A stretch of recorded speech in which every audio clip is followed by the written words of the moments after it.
Chapter 14. On the Dark Path. Only now, entering the woods on the footpath, did Emery realize how cold the dawn was.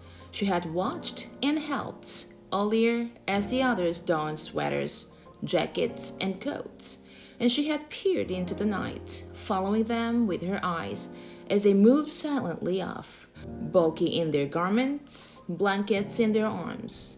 But she wore only a light sweater over her cotton dress. Though the October day later would be warmed by sunlight, now it was gray, chilly, and damp. She shivered. The path curved, and she could no longer look behind her and see the clearing with a farmhouse outlined against the pale sky and the lightning meadow beyond. Now there were only the dark woods ahead. Underfoot, the path, latticed with thick roots hidden under the fallen leaves, was invisible. She felt her way with her feet, trying not to stumble. The handle of the straw basket scratched her arm through her sweater. She shifted it and tried to run. She thought of a story she had often told to Kirsty as they cuddled in bed at night. Once upon a time, there was a little girl, she told herself silently, who had a beautiful red cloak. Her mother had made it for her. She wore it so often that everyone called her Little Red Riding Hood. Kirsty would always interrupt there. Why was it called a Red Riding Hood? Kirsty would ask. Why didn't they just call her Little Red Cloak? Well, it had a hood that covered her head. She had beautiful curls like you, Kirsty. Maybe someday Mama will make you a coat with a hood to cover your curls and keep you warm. But why, Kirsty would ask, was it riding Hood? Was she riding a horse? Maybe she had a horse that she rode sometimes, but not in this story. Now, stop interrupting every minute. Emery smiled, feeling her way through the dark, remembering how Kirsty always interrupted stories to ask questions. Often, she just wanted to make the story last longer. The story continued. One day, the little girl's mother said, I want you to take a basket of food to your grandmother. She's sick in bed. Come, let me tie your red cloak. The grandmother lived deep in the woods, didn't she? Kirsty would ask. In the dangerous woods where wolves lived. Emery heard a small noise, a squirrel perhaps, or a rabbit scampering nearby. She paused, stood still on the path, and smiled again. Kirsty would have been frightened. She would have grabbed Emery's hand and said, A wolf! But Emery knew that these woods were not like the woods in the story. There were no wolves or bears or tigers, none of the beasts that populated Kirsty's vivid imagination. She hurried on. Still, they were very dark, these woods. Emery had never followed this path in the dark before. She had told her mother she would run, and she tried. Here the path turned. She knew the turning well, though it seemed different in the dark. If she turned to the left, it would take her to the road, out where it would be lighter, wider, more traveled, but more dangerous too. Someone could see her on the road. At this time of the dawn, other fishermen would be on the road, hurrying to their boats for the long day at sea, and there might be soldiers. She turned to the right and headed deeper into the woods.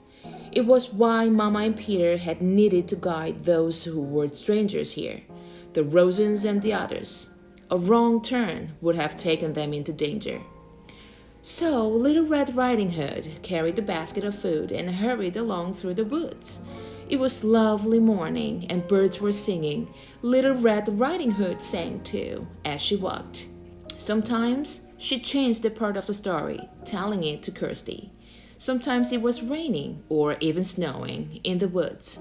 Sometimes it was evening with long, frightening shadows, so that Kirsty, listening, would snuggle closer and wrap her arms around Emery. But now, telling it to herself, she wanted sunlight and birdsong.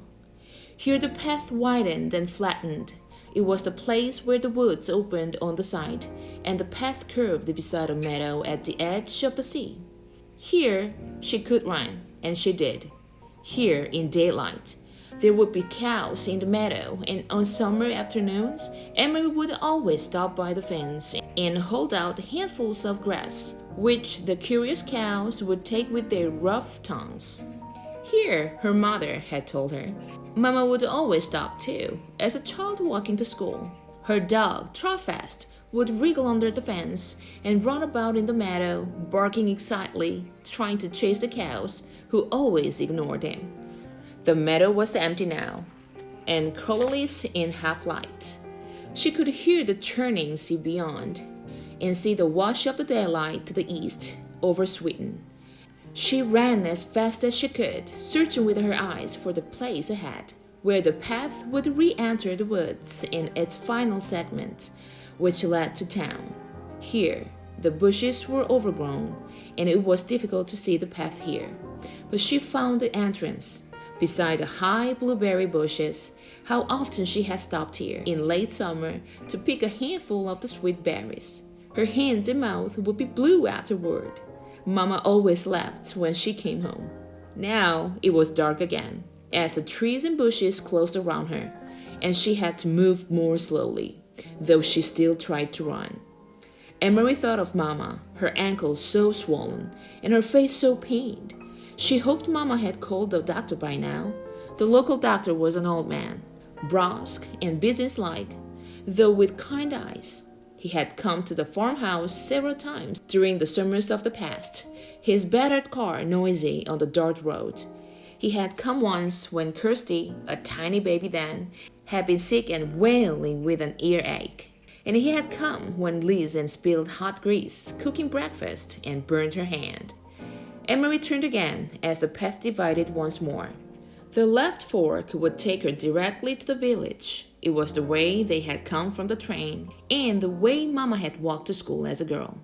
But Emery turned to the right, heading now toward the harbor side, where the fishing boats lay at anchor.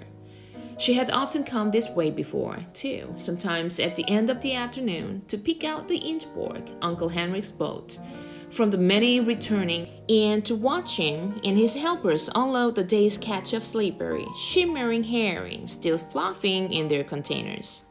Even now, with the boats in the harbor ahead empty of fish, preparing to leave for the day's fishing, she could smell the oily, salty scent of herring, which always remained in the air here.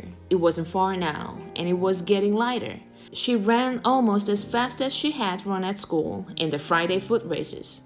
Almost as fast as she had run down the Copenhagen sidewalk on the day that the soldier had stopped her with his call of "Halt!" Emery continued the story in her head. Suddenly, as Little Red Riding Hood walked through the woods, she heard a noise. She heard a rustling in the bushes. "A wolf!" Kirsty would always say, shivering with fearful delight. "I know it's going to be the wolf." Emery always tried to prolong this part, to build up the suspense and tantalize her sister. She didn't know what it was. She stopped on the path and listened. Something was following her in the bushes. Little Red Riding Hood was very, very, very frightened. She would stop, would stay silent for a moment, and beside her in the bed, she could feel Kirsty holding her breath.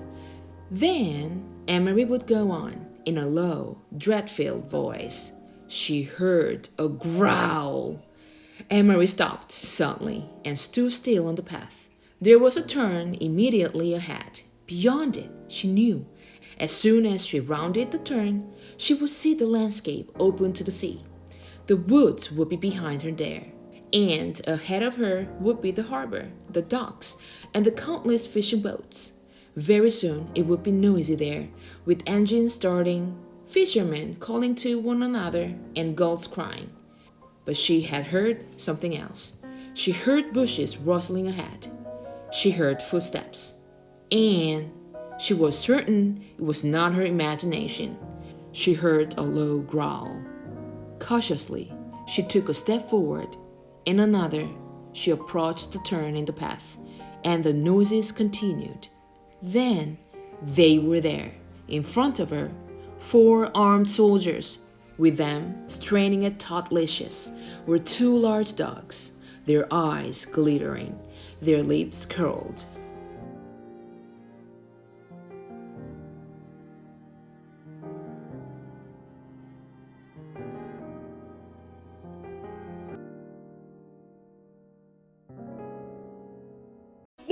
Do you guys know that in Korean they say like 그 효도 before mom and dad die, and like that means catch the chance when there is a chance. I think Gloria Dump tell her. Be resilient. That's a really big word. My pick sentences is just ain't a party without pickles. But it can be a party without pickles. Funny. Magic bag. Okay, that's it. When it is 6 o'clock, my mom took up the picture. It's me in the picture. I hope I can take off the mask soon, cause I can go to field trip at the school. Aurora. I really I want like to see. it. Yes, like that. I saw many times. Yeah. My favorite book is Just My Friend and Me. I like the Statue of Liberty. Just Me and the Friends. Luke's favorite was Sky Color.